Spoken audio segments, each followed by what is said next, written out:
Quick disclaimer, we are not investigative journalists. We simply read, watch, and listen to whatever we can to satisfy our curiosity while use this information to form our own personal opinions. Do not take this as investigative journalism. This is simply our own rabbit holes. Hello, friends, and get ready. We're going to talk about the docs, the crimes, and all the people involved. This is Crime and Chill.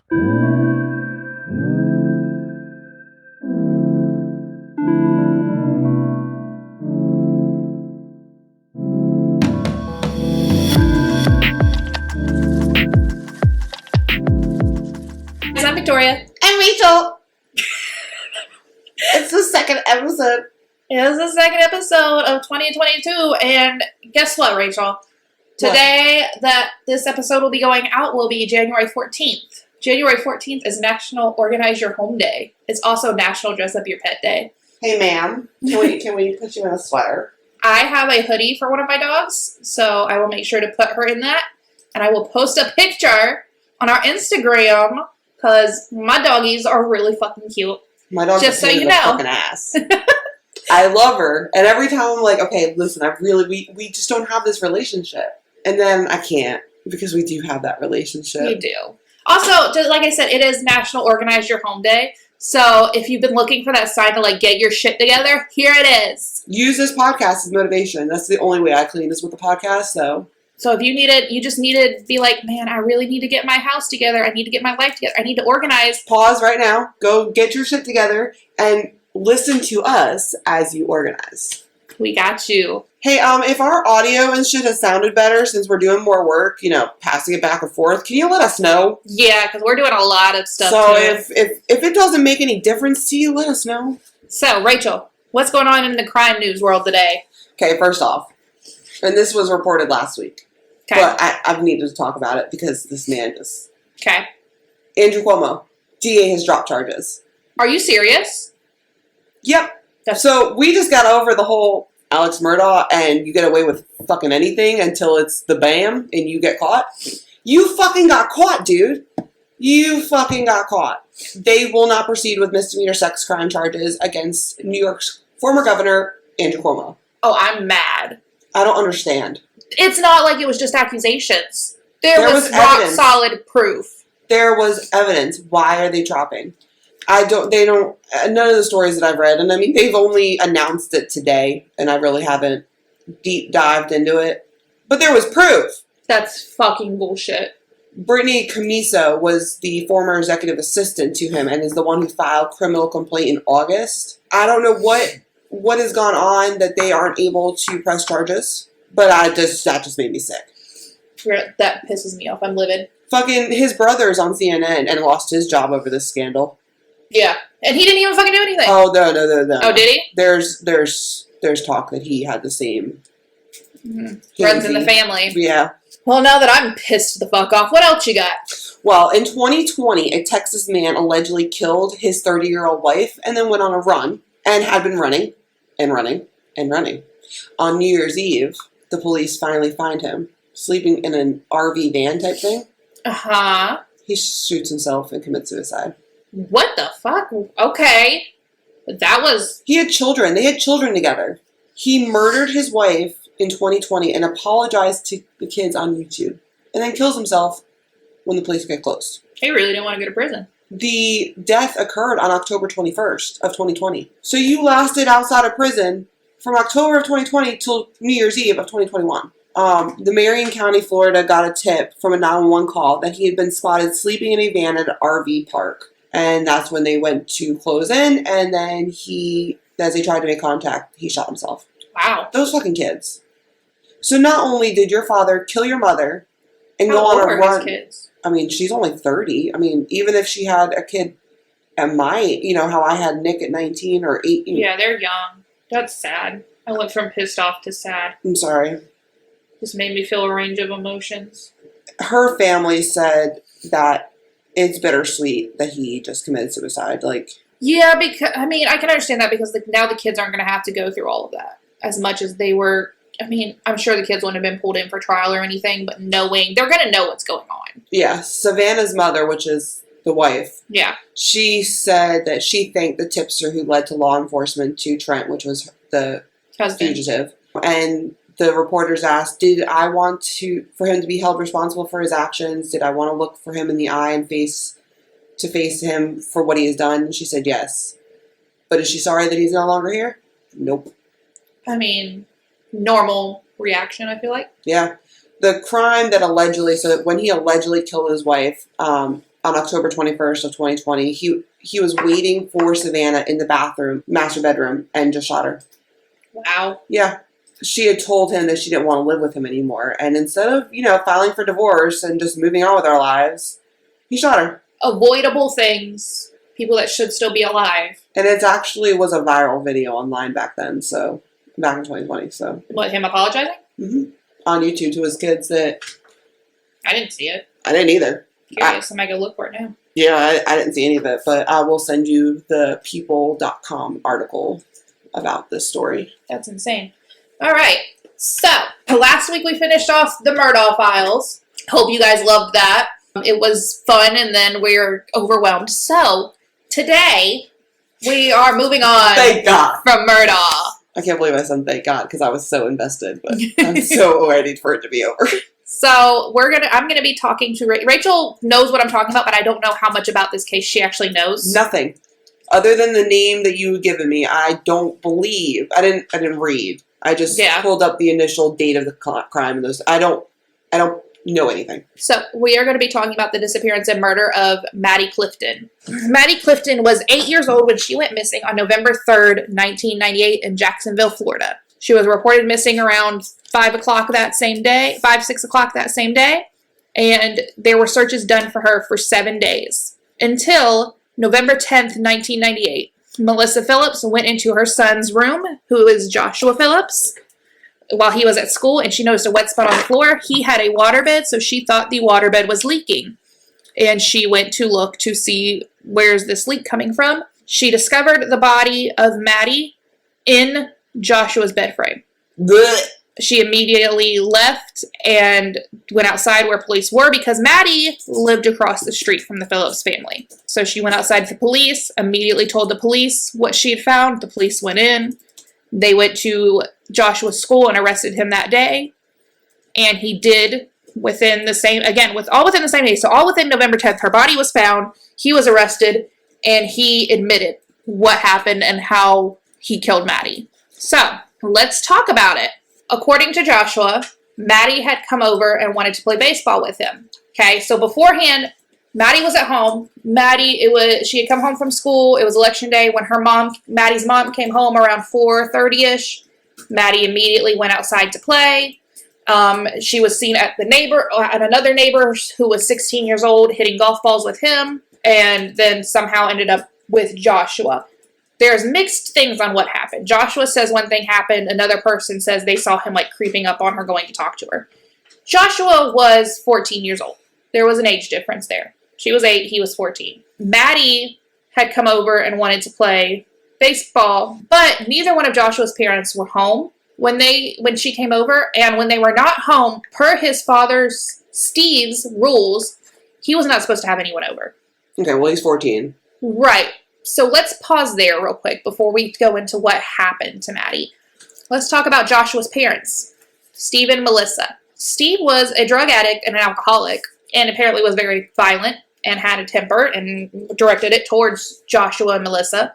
And apparently both parties were scared of him, as you would be with somebody that is violent and aggressive. But apparently Steve was very strict. Steve had certain rules, like the rule of not having other children over when no one was home, or at least when he wasn't home. I'm a little confused as to if it was when neither parent was home or if it just was when he wasn't home. I can understand when nobody's home, you don't need to have people over. Again, he was 14 at the time. If there is no parental supervision, anything can happen. You don't know. So I get that. What are you thinking? I'm thinking at 14, I don't think my mom ever, I know I couldn't have boys over, but there were certain boys in the neighborhood that were more like siblings. For me, it would depend on the person. Like, if it was Nick. Right. There would be certain friends, yes, this friend can come over while I'm not home. Right. But you can't have the whole neighborhood over. But I did. I mean, yeah. Kids break rules. It happens. But apparently if he found out he broke a rule, it was very volatile. Apparently, Steve was very physically and verbally abusive. This is the thing with Steve and what I don't understand. Apparently, Steve really didn't like young girls. He was very much against these young girls being around, whether he was home or not. Well, wait. So the dad had a problem with the son hanging out with younger children. Younger girls. Just young girls in general. Not just younger than him, but girls that were... his age and younger. Yeah. He had a large problem with them. I can understand him not wanting this 14-year-old to hang out with an 8-year-old. I can get that. I can see why that would be awkward or weird. But even Melissa was like, I don't know why he had a problem with younger girls. As a boy mom, whose son is now looking at girls a different way than what he previously looked at, I would feel some type of way too about my son hanging out with. But you're going to be angry because young girls are around? How I present I'm obviously different than this guy. I wouldn't be violent or... You're also not a drug addict and an alcoholic. So you have to think about all of those heightened emotions on top of something that you already morally see as, if he wasn't a drunk and an alcoholic and a drug addict, would he have approached this the same way? Because I wouldn't let my kid hang out with a girl right now. No. I can understand that. I can really understand that. I can understand if he treated it as a normal reaction to say, no, you're 14. You do not need to be hanging out with girls. Alone. Like that. No. But if you're home... If I was home and there was a group, at 14, no. If I was home and he had a girl over in the living room, not in his room. Open door policy doesn't apply to you. That you can't go in the bedroom at all? No. Only because I was a teen mom. Fair. But yeah, no. Yeah, he could come in, but she would not be allowed over when I'm not home. Which makes sense. Again, I understand his rules of not having people over when he's not home. His reactions were intensified because of the other problems he had. Right. But I don't see why he had. I understand you're speaking as a boy mom. I'm speaking as somebody that's not a mom. So we're going to have different views on this. I don't understand, regardless of drugs and alcohol or not drugs and alcohol, you're going to be mad. You're just going to have this dislike, apparently very strong dislike in general towards young girls. That's weird. And I want to know what was going on inside his head that made that a problem. Other than, what you're saying, I understand what you're saying. Like, I think what I have to question, was the not like intensified because of his addictions? Right. Or did he see his son showing concerns where they could be a problem? We're going to get into that.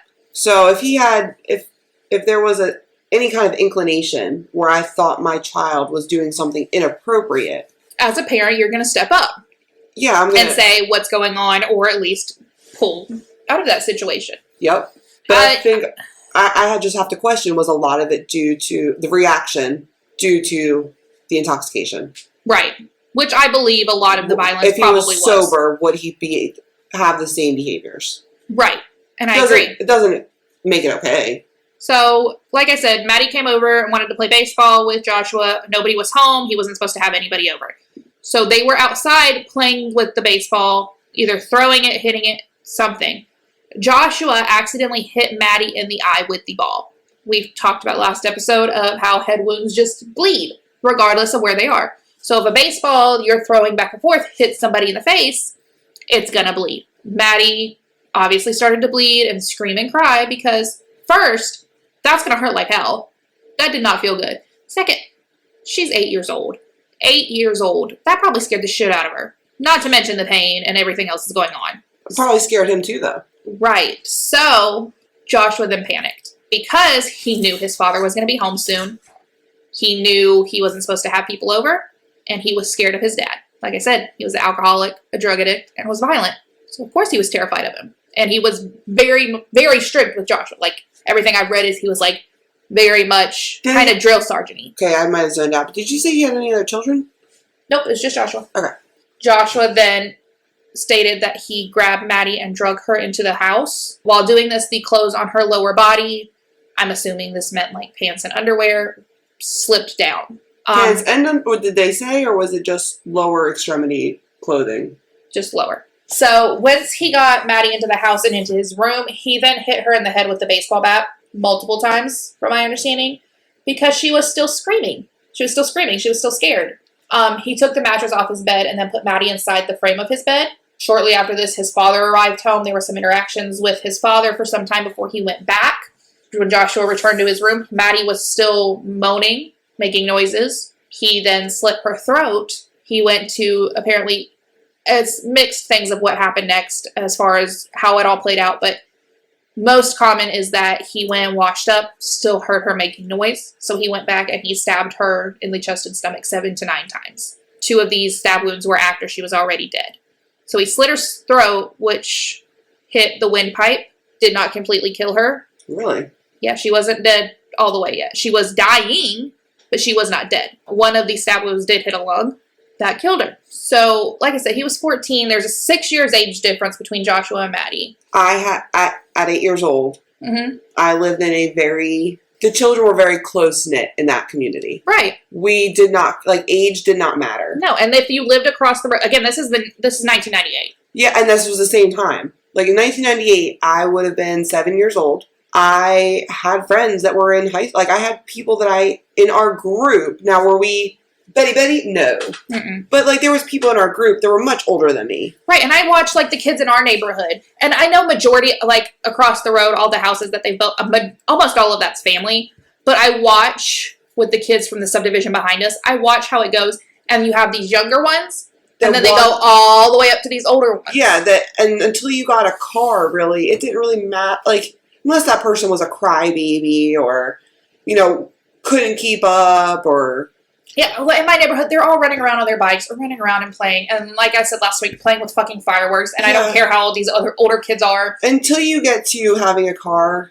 Unless you're putting these young kids in the car with them. Back in 1998, where there was no social media, my mom and I were just talking about this. When I was a kid, I never said I was bored.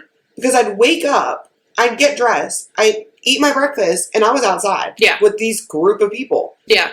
And we played until lunch, and then my mom would feed us, and we'd go back. And it didn't matter. We didn't care the grades. We didn't care the ages. As long as you were cool, which meant you had a bike with a card in it, or you had roller skate. It's something that... This is interesting to me as a homeschooled, sheltered kid. So, no, it's different here. I brought that culture to this neighborhood. I hate to say it like that. Mm-hmm. But, everybody up there was like that. We didn't... But nobody down here, and I know social media had already started, but even up there, social media had started, and our group still stayed the same. Right. We grew up in the same neighborhood, we played every day. And these older ones were probably keeping an eye on these younger ones, making sure everybody was safe. Until they got a car, there was no... You rode your bike around. You were going from house to house playing with other people's PlayStations, or you were at the beach with them. It wasn't that big of a deal. But I can see today where it would be totally different. Yeah. 14 today versus 14 in the 90s. Completely different. I get that. So, all right. So he hits her in the head, panics, drags her in. That was one badass little girl to get hit in the head with a baseball, to be dragged in, to then be hit with a baseball bat and still live, then to get her throat slit and to still live. And then finally, she's badass. Yeah. That's one strong-willed girl. Yeah, and that's what I read, is she was very much like this more tomboy. I hate that label. I think it's stupid. But the tomboy that was playing sports and doing stuff like that, that's how she was. So she was pretty much, from my understanding, she was a badass little girl. And seemed like she was a cool girl. She had a sister who was 11, and apparently... Was the 14-year-old and 11-year-old friends too? Yeah. They were known to have all been hung around. Okay. This all makes... logical sense to me, especially in the 90s. Again, in the 90s. So, let's get into why this was such a... obviously, he hit the body. Were the parents ever questioned about other instances? Was there any other fear that this was not the first time? So. Did they check her for a rape kit? Okay. I got questions. All right, I'm going to answer all your questions. Okay. So, let's go into, like I said, they picked Joshua up from school. He admits to murdering Maddie, explain what happens to the police. Before this, the week-long search had been happening, including the same night that Joshua murdered Maddie, because her mom went to call her in for dinner. She did not come in, so she immediately called the police, reported her daughter missing. In the 90s? Yeah, in the 90s. She immediately called? Within 30 minutes to an hour of looking around, checking these houses that she would have been at. Again, 98, normal things. Joshua went out with these search parties looking for her, and like I said, including the same night he murdered her. And it was said that he looked like he had just showered when he went out that night. Oh, well, obviously he had to shower. He just beat the shit out of her. He's probably bloodied. Then the police had talked to him, and he had said that he had not seen her that day, but the day before. But they were not playing together because of the age difference. But they had played together in the past and never been a with problem. other people around, apparently. Then we go back again to when the 10th, when her body is found. Before that, again, when her body is found, we now know it was inside his bed frame. Okay, this is sick. You mean you slept on top of her? He slept on top of her for a week, and the police were in his home interviewing him. How come he was sitting on his bed? There was no stench. Until that week. Until the week was up. Because when the police went in, because the mom went in to go clean his room or get his laundry or do something, she saw the stain. It smelled weird. She thought it was the waterbed leaking and creating like a moldy mildew smell. Okay. But when the police went in, the police immediately knew what that smell was. Oh, of course. But it wasn't there when they went in to talk to him previously. They were in his bedroom. He was sitting on his bed talking to them. Man, if I was that cop, I'd feel very fucking bad, for one. For two, that kid's fucked. Like, mentally. How do you go to sleep knowing that the person that if you've only murdered her because you were afraid of your dad, how do you sleep? So Joshua said that he didn't intentionally make the decision to ignore what had happened. When he went out for these search parties and everything, he claims that he did not intentionally make the decision to say, okay, I'm ignoring that this happened. And he compartmentalized. He says he basically kind of convinced himself essentially, because that's how his mind handled things. Yeah. Which I can understand. Yep. So we already know he has a violent father. He already has a practice of blocking things out and pretending they didn't happen or lying about what happened. I get it. Yep, but this is a lot bigger than I ate the candy bar. No, I didn't. Yeah. But also, again, with a violent father, I know. We don't know what he was lying to cover up for his father. We don't know if there was bruises. We don't know what did the father kill her? I feel like that would have came out. Again, this was in 98. Joshua was charged with first-degree murder, and the trial was moved to Duval County. No, it was moved from Duval County to Polk County because they did not really believe that Joshua was going to receive a fair trial in Duval. Is this a fucking Florida case? Yes, this is Florida. I said Jacksonville, Florida. I wasn't listening to that part, but always the shittiest, craziest things happen in fucking Florida. Yeah. Okay, so this trial was just completely fucking insane. Despite the fact that Joshua confessed, he pled not guilty. On what grounds? Just not guilty of the first-degree murder. Okay. We know first-degree murder is a planned, yes. So he pled not guilty to that charge. Here's the thing. The defense didn't call any witnesses. Who are they going to call? Family. Yeah, I mean, somebody just showed that his father was a vindictive asshole, maybe.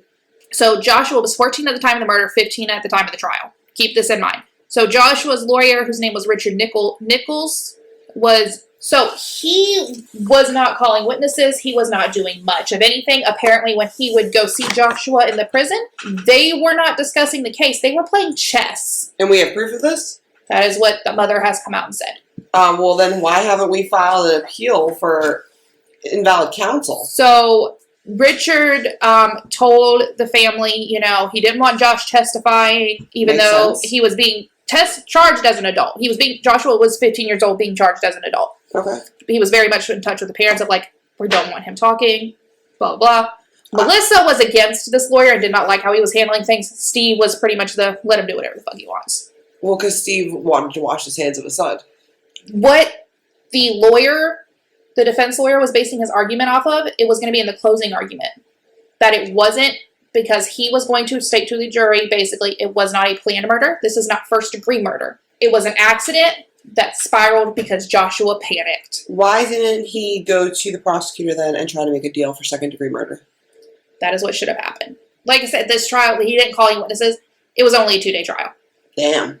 Why do we even change venues? I mean, you didn't give a fuck. So, before we go into, more about this, the judge, there were 2 things thrown out by the judge, one from the defense and one from the prosecution, that was ruled to be inadmissible. The defense wanted to show from a neurologist scans showing bilateral lesions on Joshua's frontal lobe. Why was that thrown out? They said the judge said it was inadmissible. How is it admissible? If you don't know, bilateral lesions just means there's something on both sides. Yep, but your frontal lobe is also where you make all of your critical decisions. I was just about to say, we know, Rachel, you talk about the frontal lobe all the time. So why was that admissible? Because that shows that he had lacked capacity. I mean, it could indicate that he would be able to lack capacity. Yeah. So, like we said, pretty much just to sum up, again, we've talked about the frontal lobe a lot. It's where your judgment comes from. And that would affect if you go in panic mode, fight or flight or freeze. We've talked about this. So if there were lesions, that meant that could have impaired Joshua's judgment. Again, 15-year-old, at this time, 14 at the time of the murder. It wasn't completely formed yet either. And there was already bilateral lesions on his frontal lobe. Yep, no. So how did these lesions get there? What were they caused from? What were they? It wasn't allowed to be brought up, so we don't know. The other thing that the judge threw out as admissible, the prosecution wanted to talk about Joshua looking at porn on his computer. I don't know if they meant that as like it was after the murder or just in general, but the judge again said that was inadmissible. I would need more of a background of why he felt that, or why the defense felt that these lesions could have rendered him even further of being capable to make correct decisions. What were they caused from? What indications do they? I don't have a medical background, so I can't say. But I would want to know, why would that be admissible? We're talking about a first-degree murder, and first degree means it was thought, planned, and then proceeded. There was no heat of the moment. This was a well-thought-out, conniving, bad idea. Yeah, and the prosecution was also stating that they feel like there was a sexual component to the murder, because when her body was found, her underwear and pants were underneath her body, but there was no signs of trauma to the lower region. Okay, well, as a child, there would be signs, even for a 14-year-old boy. Yeah. If he fondled, if he raped, if he did anything, even curiosity, touching, there would have been things there, because she was 8 years old. Right, unless he didn't have any kind of penetration. But either way, I think there would have still been something. Touch DNA. And this is why they also say that they think it was sexual. Because he stated that the pants and underwear came off or slid down, at least while he was bringing her in the house, but there was no signs of like dirt or sand in that area to go along with that. So they don't necessarily believe that portion.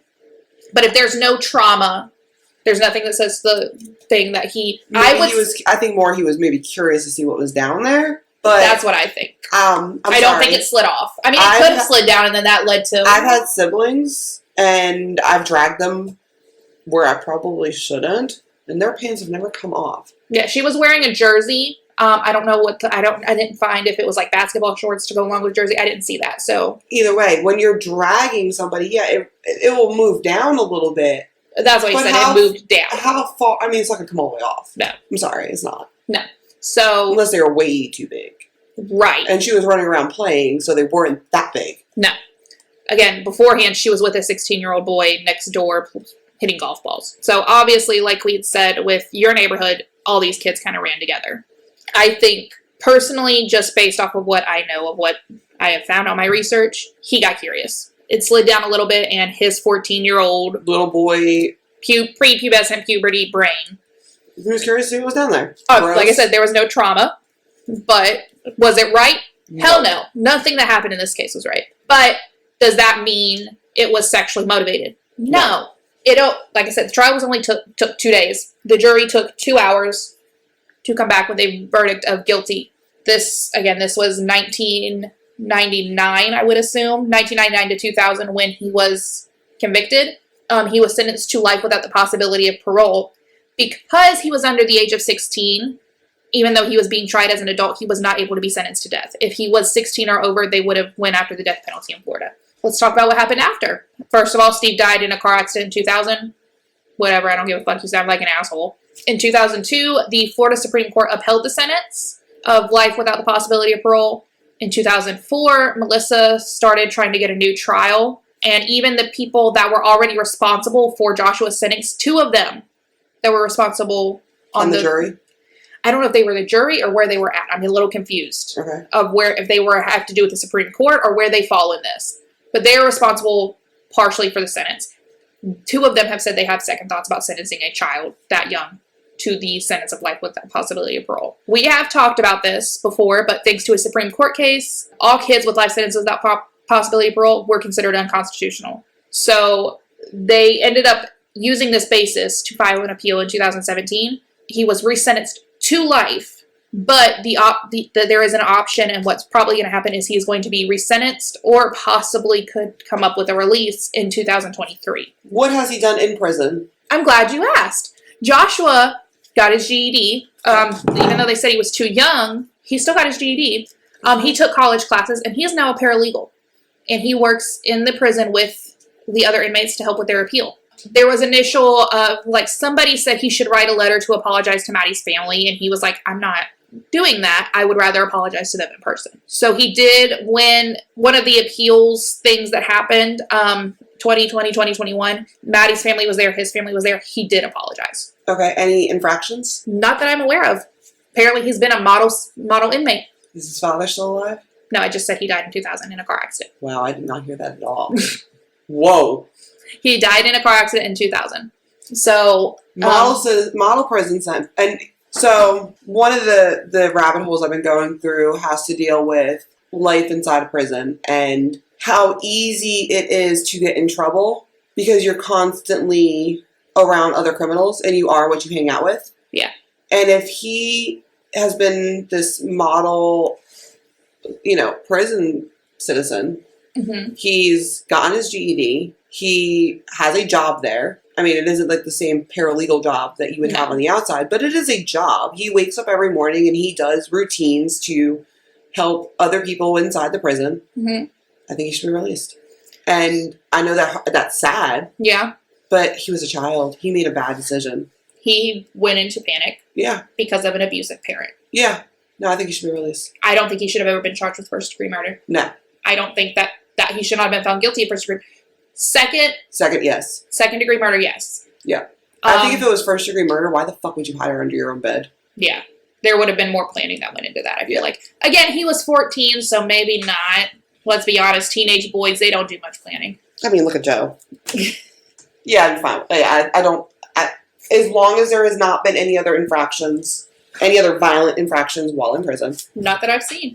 He seems to just do what he did. He got his GED, he took his classes. He is a paralegal. You did what he's doing right in there. He's using his time because, I mean, up until 2017, that's it. Yeah, he thought he was going to stay there for life anyways. You could shut down and do absolutely nothing. But no, he went and he got his GED. He took college classes. He's doing something to better himself. Even with the thought of knowing that he may not have ever gotten out. Yeah. And I think there's many grounds for appeal, but all the appeals have been turned down up until this one in 2017. The incompetent counsel should have been taken care of immediately. Yep. He should have at least gotten a new case. His lawyer should have offered a deal with the prosecutor. You wouldn't even have to go to trial. He admitted it. Yeah. You should have said, I'll agree to second-degree murder. Yeah. It should not have ever gone this far as to where it went to trial for first-degree murder. Yeah. He admitted to what happened. But I feel like also the prosecution was very much so that it was first degree. They did not believe his story. They didn't believe him then. I don't know if they do now, but they did not believe him then that it was all just panic. 2023, so next year. Yep. He could be released. He could be resentenced, which could be lead to time served, and he gets out. It could be. It just all depends. So if he's sentenced with second-degree murder, I mean, that's usually 25 years to life. So he would have to spend at least 25 years, and that would be be more than 25 years at that point. Yeah. So it just right now it's life, but he does now have the option of parole. But what does Maddie's family have? Because a lot of parole, even if he admits his guilt, apologizes, has done everything right, if the family doesn't want him released, usually they are the ones that end it. So Maddie's family agrees with his life sentence. At the resentencing in 2017, Maddie's mother did ask for the sentence to be upheld. So he ain't getting nothing. Yeah. So if it continues this way, he's not. I don't see him getting out. It's a possibility. It is very much a possibility. They do not tend to go against family. If her family is saying we do not want him released, we think he needs to continue to be in prison. So the other thing that the prosecution was using for this sexually motivated thing, I don't understand how they were able to use this. This is where I would have thought was inadmissible, and I'm not sure if it was used in trial 100% or not. But they said that Joshua with the 11-year-old sister and 8-year-old Maddie had talked about sexual things. That's hearsay to me, correct? So Who said it in court? Did the 11-year-old say it? From my understanding, it was just the prosecution. That's hearsay. If the 11-year-old voiced her mouth and said, Josh and I have spoke about X, Y, and Z, that is a conversation between two people that she is then repeating for herself. But for the prosecutor to say that this little girl told us this, well, then why didn't you charge him with that too? I was having a lot of trouble finding anything about actual what went down in court. Like, anything. I don't know if it wasn't released. I don't know what's happening or what had happened.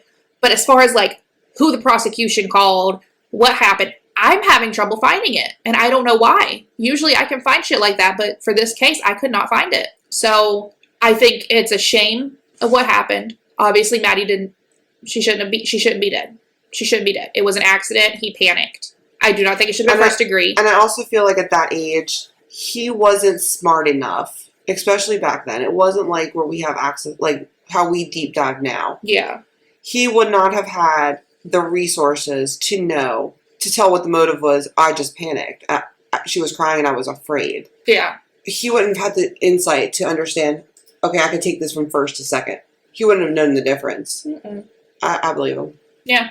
I think it was all an accident. The only part of his story I do not believe is the part of dragging her and her pants came off. That part I do not believe. I think he just didn't want to admit what actually happened. Again, I think it's possible they slid down some. Mm-hmm. I don't think that's why it was underneath her body, because you could have just pulled them back up or just left them where they were. It didn't make a difference. I think there was also points where he could have made another decision. Oh, yeah. But again, he was afraid. Yeah, again, frontal lobe. He was afraid. We know that there's these... He was also he lived in a violent environment. This is, again, nature over nurture. What did he know to do but to hide whatever he initially did? Yeah. How was he going to hide it without her being dead? Yeah. So I think all of this was just horrible. Props to Melissa, because she immediately went outside and told police and did not try to protect her son. You know, she got him a lawyer. He had that lawyer. But again, she was with this abusive man who was saying, no, the lawyer knows what he's doing. Leave it alone. So what was she supposed to do? Like, I want to know why deemed them to say it was sexually motivated. The pants being coming off.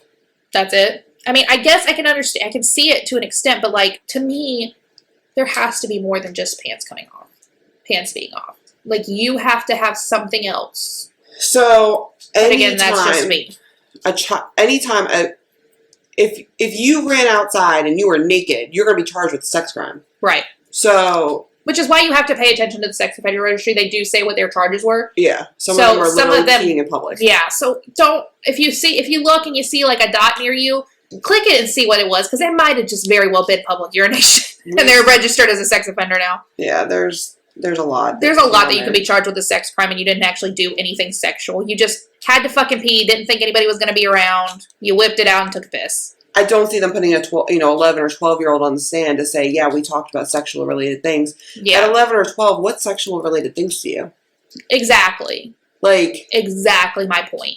He could have talked about hugging and kissing. Yeah, or I got a pecker and you don't, kind of thing. You know what I mean? Like, yeah, so what do you consider sexual context? Yeah. What did she consider sexual context? What did the prosecution consider sexual context? I don't think... And don't look at it as 11 and 14-year-old, but think about, they were also probably in the same elementary school for quite some time together. They probably rode the same bus to elementary school. Yes, he may have been in middle school or freshman in high school at that point, but she was probably entering middle school herself almost. So that's what I wanted to talk about. I thought it was the whole entire, the crime up until, and the trial and everything that happened after was very interesting. Yeah. I mean, to me, there's a lot that should have happened that did not happen. There was, like I said, so we just watched the thing. Maddie's sister was not in the courtroom, and she was not there. And she heard most of the 911, most things for the first time in the courtroom when they were doing the resentencing.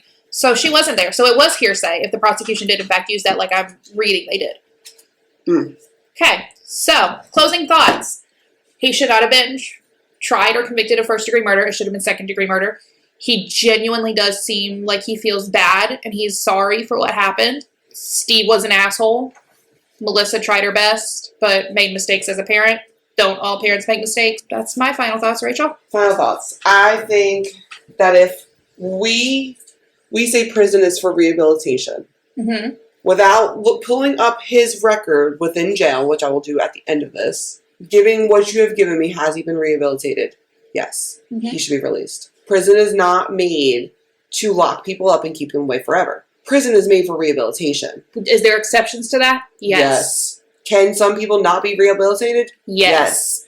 But those are also the people who have problems inside prison too. And also career criminals. Yeah.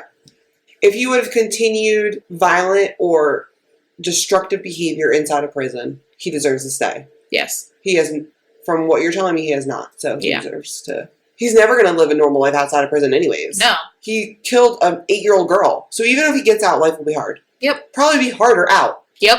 I agree. Why are we still paying taxes for him to live in there? Exactly. All right, guys. Well, that's all for this week's episode. We hope you liked it. Be sure to follow us on our social medias on the Tickety Talk, Facebook, Instagram, and the YouTube machine. Be sure to like and subscribe on YouTube and like and rate us on Apple Podcasts. That helps us, give us a little boost.